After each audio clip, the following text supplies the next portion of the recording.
Thanks for paying off my debt, my sister Emma whispered, hugging me tight. Then her lips brushed against my ear, her voice dropping even lower.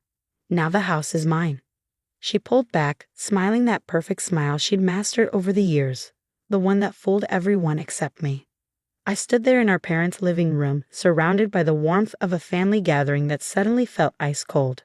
Around us, relatives chatted and laughed, completely oblivious to the silent war being waged between two sisters. Mom was in the kitchen, arranging cookies on a plate like everything was normal. Dad sat in his favorite armchair, pretending to watch TV while actually watching his stock portfolio tank again. I should have seen this coming. The signs were there, the whispered conversations that stopped when I entered the room, the misplaced documents I'd been asking about for weeks, the way Emma had been extra sweet lately. But I'd been too busy working, too focused on keeping our family business afloat, too trusting. "Everything okay, sweetie?" Mom called from the kitchen, her voice carrying that false cheerfulness she used when she was in on something I wasn't supposed to know about. "Perfect," I replied, my voice steady despite the rage building in my chest. I pulled out my phone, fingers hovering over the screen. One tap. That's all it would take. One tap to start the avalanche I'd been preparing for months. You see, I wasn't just the reliable older sister who paid everyone's bills. I wasn't just the family ATM they'd all come to depend on. I was the one who kept records. Of everything. Emma sauntered over to the couch, settling in beside our cousin Kate. "Did I tell you about my new business venture?" she asked loudly, making sure I could hear. "It's amazing what you can do when you have the right resources." Resources, my resources. The money I'd earned working 80-hour weeks while she posted inspirational quotes on Instagram about being a girl boss. The inheritance that should have been split between us but somehow ended up in her name because I was too busy to attend the lawyer's meeting last month. I watched her hold court, our relatives hanging on her every word. Sweet Emma, the baby of the family, creative Emma, who always had big dreams but never quite managed to make them reality. Poor Emma, who just needed one more chance. One more loan, one more bailout. My phone buzzed. A notification from our family lawyer. Transfer of property complete. Congratulations to the new sole owner. So that's how they did it. Right under my nose while I was busy saving our family's company from Dad's mismanagement. They'd planned this, probably for months. Emma's constant need for money wasn't desperation, it was distraction. I walked to the kitchen, my heels clicking against the hardwood floors I paid to have installed last year. Mom looked up, her smile faltering for just a second when she saw my face. "Need help with anything?" I asked, my voice dripping with sweetness that matched Emma's. "Oh no, honey. You do enough already." She turned back to her cookies, but I caught the slight tremor in her hands. "Do I?" I leaned against the counter. "It's funny, I just got the strangest notification from Mr. Harrison. You know, our family lawyer?" The mixing bowl clattered against the counter. "Oh?" Her voice was high, strained. "Apparently, I'm no longer a co-owner of this house. Isn't that interesting?" She didn't look at me. "Well, you know how these things are. Emma's been here more, taking care of things while you're always working." "Taking care of things?"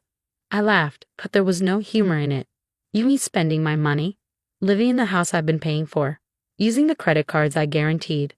"Don't be dramatic," she sighed. "We're family. What's mine is yours. What's yours is Emma's?" I finished for her. She finally met my eyes, and I saw it. Not guilt, not shame, but justification. "She needs it more than you do. You're so capable." Capable. The word they used to dump every responsibility on my shoulders since I was 12. Capable Sarah, who could handle everything. Who would understand. Who didn't need help because she was so capable. I pulled out my phone again and opened my banking app. "You're right, Mom. I am capable." 2 taps. That's all it took. 2 taps to freeze every account I'd set up for them, to cancel every automatic payment, to shut down the credit cards they'd come to rely on. The first bounce would hit Emma's account within minutes. The mortgage payment she'd scheduled using my money declined. The utilities she put in my name, disconnected. The credit cards she'd maxed out under my guarantee, frozen. Mom was still talking, something about family and understanding. But I wasn't listening anymore. I walked back to the living room, where Emma was still holding court. "And the best part," she was saying, "is that I finally have a place that's truly mine. No more depending on anyone else." I caught Dad's eye, He looked away quickly, suddenly very interested in his phone. He knew. Of course he knew. He probably helped them plan it. Emma, I called out, my voice cutting through the chatter. Have you checked your banking app recently? She looked up, confusion crossing her perfect features. What? You might want to take a look. She pulled out her phone, her fingers tapping the screen with practiced confidence. Then she froze. The color drained from her face. What? What did you do? I smiled, the same smile she'd given me earlier. Nothing. I just stopped doing everything. The room went quiet. One by one, phones started buzzing. Dad's first, his stock trading account, funded by my loans, was suddenly inaccessible. Then Mom's, her credit card declined at the grocery store she'd been ordering from. Then Emma's again, notification after notification of failed payments. You can't do this. Emma stood up, her voice shaking. This is my house now. You signed it over. Did I? I pulled out a USB drive from my purse. Funny thing about signatures. They're only valid if you actually sign them yourself. Dad stood up so fast his phone clattered to the floor. Sarah, let's not do anything hasty. Hasty? I laughed. Like forging my signature on property transfer documents? Like emptying the joint accounts I set up for emergencies? Like that? Emma lunged for the USB drive, but I held it up, just out of reach. Careful, sis. You wouldn't want to add assault to the fraud charges, would you? What fraud charges? Mom's voice cracked behind me. I turned, making sure everyone could hear. The ones I'll be filing tomorrow, along with the evidence I've been collecting for months. Every forged document, every stolen penny, every little scheme you all thought I was too busy to notice. The room erupted in chaos. Emma started crying, real tears this time, not the fake ones she used to get her way. Dad began shouting about family loyalty. Mom just stood there, her cookie plate forgotten in her hands. You're bluffing. Emma finally managed between sobs. You wouldn't do this to your own family. My family? I looked around the room, at the faces that had taken everything from me while pretending to love me. My family died the moment you decided to steal what was mine. I walked to the door, pausing only to drop the USB drive on the coffee table. Everything's in there. The truth, the lies, the money trail. Have fun explaining it all to the lawyers. Wait. Emma's voice was desperate now. What about the bills? The mortgage? You can't just leave us with nothing. I turned back one last time, savoring the fear in her eyes. Nothing. But Emma, didn't you just tell everyone this was your house? That you didn't need to depend on anyone anymore? The door closed behind me with a satisfying click. In my car, I pulled out my phone one last time. The final piece of my plan waited in my drafts folder, an email to every family member, every friend, every business contact with proof of what they'd done. One tap. Send. By morning, their perfect world would be in ashes. But I wasn't done. Not even close. Because while they were busy stealing my house, they'd forgotten one crucial detail. I owned the company that kept them all afloat. And tomorrow, bright and early, I had a board meeting scheduled. Emma wanted to play games. Fine, let's play. I started my car, smiling as my phone began to explode with notifications. They were just realizing what I'd done, what I could still do. But it was too late. The capable sister wasn't just capable anymore. She was unstoppable. The next morning, I walked into our company's headquarters wearing my sharpest suit and my coldest smile. The security guard, who usually just waved me through, did a double take. Maybe it was my expression, or maybe he'd already heard the rumors spreading like wildfire through our small town. My phone had been buzzing nonstop since last night. I turned it off after the 100th message from Emma, each one swinging wildly between threats and begging. The family group chat had exploded, with relatives taking sides without knowing the full story. Yet, the boardroom was already full when I arrived. 10 pairs of eyes watched me walk in, some curious, some concerned, all waiting to see what would happen next. Dad's chair was conspicuously empty. Good morning, I said, setting my laptop down at the head of the table. I know this emergency meeting was called on short notice, but we have some urgent matters to discuss. Mr. Peterson, our longest-serving board member, cleared his throat. Sarah, your father called earlier. He said he'd be joining us. No, he won't. I pulled up the first of many presentations I prepared. As of this morning, Robert Wilson is no longer associated with this company in any capacity. The room erupted in murmurs. Dad had been the face of Wilson Enterprises for 30 years, even though I'd been running everything behind the scenes for the last 5. You can't do that, Janet, our HR director and Mom's best friend, protested. He's the majority shareholder. I smiled, clicking to the next slide. Actually, he's not. For the past 3 years, he's been signing over his shares to me, one transfer at a time, in exchange for personal loans he never intended to repay.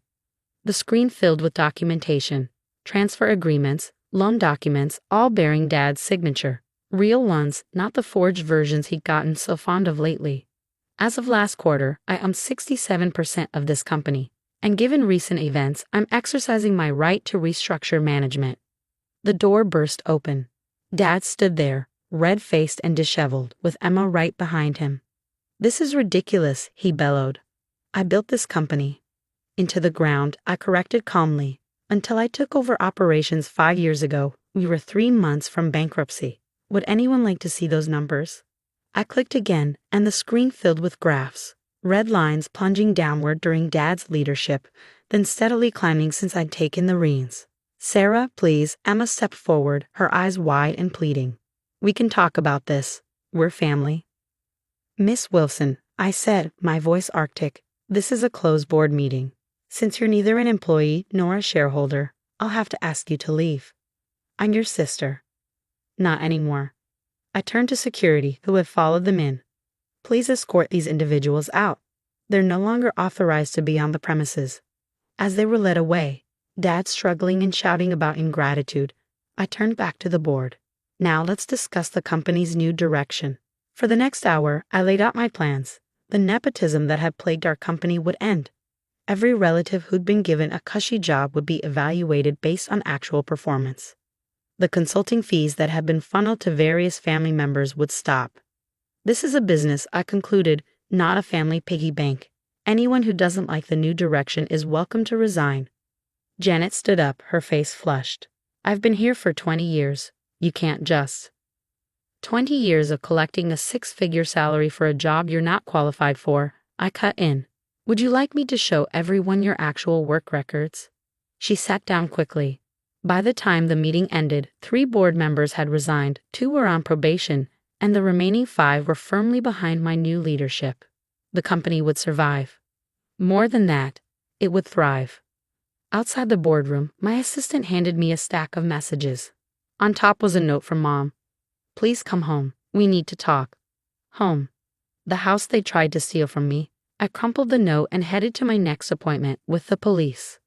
The detective's office was small but neat. Detective Martinez listened without interruption as I laid out everything: the forged documents, the stolen money, the attempted property theft.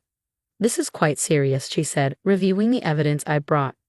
"But are you sure you want to pursue charges? They're your family." "They're criminals," I corrected. "The fact that we share DNA doesn't change that." She nodded, understanding in her eyes. "We'll need statements, formal complaints. This won't be quick or easy." "I have time," I said. "And more importantly, I have proof." As I left the police station, my phone buzzed with a text from an unknown number. It was Emma. "Mom's in the hospital. Please come." Nice try. I'd already called the hospitals in town. No one had been admitted matching Mom's description. Another manipulation. Another lie. I drove to my new apartment, one they didn't know about, and finally allowed myself to relax. The adrenaline that had carried me through the day began to fade, leaving behind a bone-deep weariness. On my laptop, emails poured in. Relatives expressing shock. Friends choosing sides. Business associates distancing themselves from the scandal. But among them was one that caught my eye, from our family lawyer, Mr. Harrison. "I know what they did," he wrote. "I have copies of the original documents before they were altered. I should have said something sooner. I'm ready to testify if needed." I leaned back, a genuine smile crossing my face for the first time in days. The pieces were falling into place. The capable sister wasn't just fighting back, she was winning. My phone buzzed again. This time, it was a notification from my banking app. They were trying to access the frozen accounts, attempting to transfer funds that no longer existed. Let them try. Every failed attempt was just more evidence for the prosecution. Tomorrow, the real work would begin. The auditors would go through every transaction. The lawyers would build their cases. The truth would come out, piece by damning piece. But tonight, I could rest. Tonight, I could savor the knowledge that sometimes justice doesn't just happen, you have to make it happen. Emma wanted the house. She could have it, along with the mortgage she couldn't pay, the taxes she couldn't afford, and the maintenance she'd never bothered to learn about. Mom wanted to protect her precious baby. She could do it without my money, my support, or my forgiveness. And Dad, he could finally face the consequences of his actions, not as a father who betrayed his daughter, but as a businessman who committed fraud. Let them scramble, let them panic, let them finally understand what it meant to lose everything. Because I hadn't lost anything, I'd simply stopped giving. The capable sister wasn't just capable anymore. She was victorious. 3 weeks passed, and the storm I unleashed showed no signs of calming. If anything, it was intensifying. Emma had been forced to move back in with Mom and Dad after her credit cards were declined at the luxury apartment she'd been renting. Dad's attempts to start a rival company had failed spectacularly when word got out about the fraud investigation. And Mom, she'd taken to posting passive-aggressive messages on social media about ungrateful children and family loyalty. I watched it all from a safe distance, focusing on rebuilding what they tried to destroy. The company was thriving under my sole leadership. Without the drain of supporting various family members' extravagant lifestyles, our profits had increased by 40% in just 3 weeks. The remaining board members were firmly behind me, especially after seeing the preliminary audit results. But they weren't going down without a fight. Ms. Wilson, my assistant's voice crackled over the intercom. Your sister is in the lobby again. Security wants to know what to do. This was the 3rd time this week. Emma had taken to showing up unannounced, causing scenes that ranged from crying fits to full-blown tantrums. Have them escort her out, I replied, and remind her that the restraining order is still in effect. Yes, it had come to that. After Emma's last visit ended with her throwing a vase at my head, the police had been more than happy to grant the order. My phone lit up with a text from an unknown number. Dad, using yet another burner phone to get around my blocks. You've made your point. Let's talk about a deal. I screenshotted the message and forwarded it to Detective Martinez. Another violation of the no-contact order to add to the growing file. The detective had been invaluable throughout this process. When Mom tried to claim elder abuse, saying I'd forced Dad to sign over his shares, Martinez had quickly shut that down with evidence of their long-running fraud scheme. My laptop pinged with an email notification. Mr. Harrison, our former family lawyer, had come through with more documents, emails between Mom and Emma planning how to forge my signature, text messages discussing how to handle me if I discovered their scheme, and a recorded phone call where Dad bragged to a friend about embezzling from the company for years. They'd never expected me to fight back. That was their biggest mistake. A knock at my office door pulled me from my thoughts. Janet from HR stood there, looking uncomfortable. Sarah, I need to tell you something. I gestured for her to sit. Janet had been Mom's friend for decades, which was the only reason she still had a job, albeit with significantly reduced responsibilities. Emma approached me last week, she said, wringing her hands. She wanted me to alter some company records, make it look like you'd been stealing from the company. I leaned back in my chair, unsurprised, and I refused. Janet met my eyes for the first time. I've worked here for 20 years. Yes, I got the job because of your mother, and yes, I probably didn't deserve the salary I was getting, but I've never committed fraud, and I'm not about to start now. I studied her for a moment. Thank you for telling me. Write up everything she said, every detail you can remember, and send it to Detective Martinez. After Janet left, I pulled up the security footage from my parents' house, the one they didn't know I had access to. They were in the kitchen, Emma pacing while Mom sat at the table, looking older than I'd ever seen her. It's not working, Emma was saying, her voice tinny through the speakers. She's not breaking, she's not even bending. Keep trying, Mom replied tiredly. She'll have to forgive us eventually. We're family. I clicked off the feed, a cold smile playing on my lips. They still didn't get it. This wasn't about forgiveness. This was about justice. My phone buzzed again. Detective Martinez. We're ready to move forward with charges, she said when I answered. The DA is confident we have enough evidence for multiple counts of fraud, forgery, and attempted theft. Are you sure you want to proceed? Absolutely. My voice was firm. They're looking at serious time, she warned. Your father especially, given the amount of money involved. Good. I felt nothing but satisfaction. When? Tomorrow morning. We'll pick them up first thing. I ended the call and walked to my office window, looking out over the city. Somewhere out there, my family was probably still plotting, still trying to figure out how to regain control, still believing they could manipulate their way out of this. Tomorrow, they'd learn how wrong they were. My assistant buzzed again. Ms. Wilson, there's a delivery for you. A few minutes later, a large manila envelope landed on my desk. Inside was a single photograph. Old, slightly faded. It showed me and Emma as children, holding hands and smiling at the camera.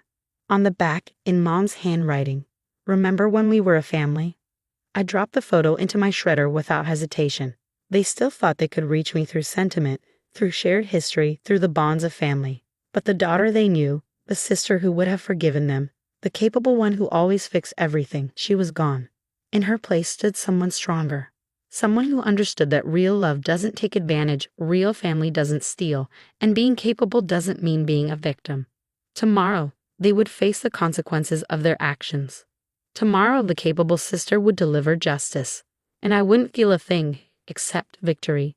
The morning of their arrest was surprisingly quiet. I watched from my office window as police cars pulled up to our family home, their lights silent but their presence loud. Detective Martinez led the team, approaching the front door with the kind of confidence that comes from having an airtight case. My phone recorded everything, Mom's shocked face as they led her out in handcuffs, Dad's attempted resistance that ended quickly when two officers restrained him, and Emma's hysterical screams echoing down the peaceful suburban street. Local news cameras arrived within minutes. After all, the Wilsons were a prominent family, and their fall from grace was the biggest story our town had seen in years. Sarah? My assistant's voice was gentle. The press is requesting a statement. I straightened my jacket and checked my reflection in the window. Tell them I'll be down in 10 minutes. The company's PR team had prepared a statement, but I had my own words ready. Walking through the lobby, I saw them gathered outside, reporters, cameras, former friends, and distant relatives, all waiting to hear what the capable sister had to say. I stepped up to the microphones, my voice clear and steady. 3 weeks ago, I discovered that my family had orchestrated a complex fraud scheme, attempting to steal not only my personal assets but also company resources. Today, justice is being served. Wilson Enterprises will continue to operate with full transparency and accountability. We are cooperating fully with law enforcement, and we look forward to putting this unfortunate chapter behind us. Thank you. Questions erupted, but I was already turning away. Let them speculate. Let them talk. The truth was in the evidence, in the charges, in the paper trail that would ensure my family faced the consequences of their actions. Back in my office, I received an unexpected visitor, my grandmother, Dad's mother, whom I hadn't seen in years. I saw the news, she said, settling into a chair without waiting for an invitation. You really did it. They gave me no choice. She nodded slowly. You know, your father did the same thing to me 30 years ago. Tried to take the company, the house, everything. But I was too afraid to fight back. Too worried about what people would say. I looked at her with new understanding. What happened? I let him win. Her eyes met mine, filled with a mixture of regret and pride. But you did what I couldn't. You stood up. She reached into her bag and pulled out an envelope. These are the original documents from back then. Proof of what he did to me, if it helps your case. I took the envelope, adding another piece to the puzzle of our family's legacy of betrayal. Thank you, I said softly. She stood and straightened her shoulders. No, thank you, for showing me that sometimes family means holding people accountable. After she left, I sat at my desk, looking at the photos flooding social media. My family in handcuffs, their perfectly crafted image shattered. The comments were divided, some condemning me for turning on my own blood, others praising me for taking a stand against fraud. But I didn't care about their opinions. I cared about justice, about truth, about breaking the cycle of manipulation and abuse that had defined our family for generations. 6 months later, I sat in a courtroom as the verdicts were read. Dad, guilty on multiple counts of fraud and embezzlement, sentenced to 15 years. Mom, guilty of conspiracy and fraud, 5 years. Emma, guilty of fraud and forgery, 3 years plus restitution. They didn't look at me as they were led away. I didn't look at them either. Outside the courthouse, standing in the bright sunlight, I felt lighter than I had in years. The capable sister had done more than survive, she had thrived. Wilson Enterprises was now one of the most respected companies in the region, known for its ethical practices and strong leadership. The house they had tried to steal was sold, and the profits were donated to a foundation supporting victims of financial fraud. And me, I was finally free from the burden of carrying a family that had tried to destroy me, free from the obligation of being the capable one who fixed everything, free to build my own life, my own legacy. My grandmother's words echoed in my mind. Sometimes family means holding people accountable. She was right. Real family doesn't steal from you.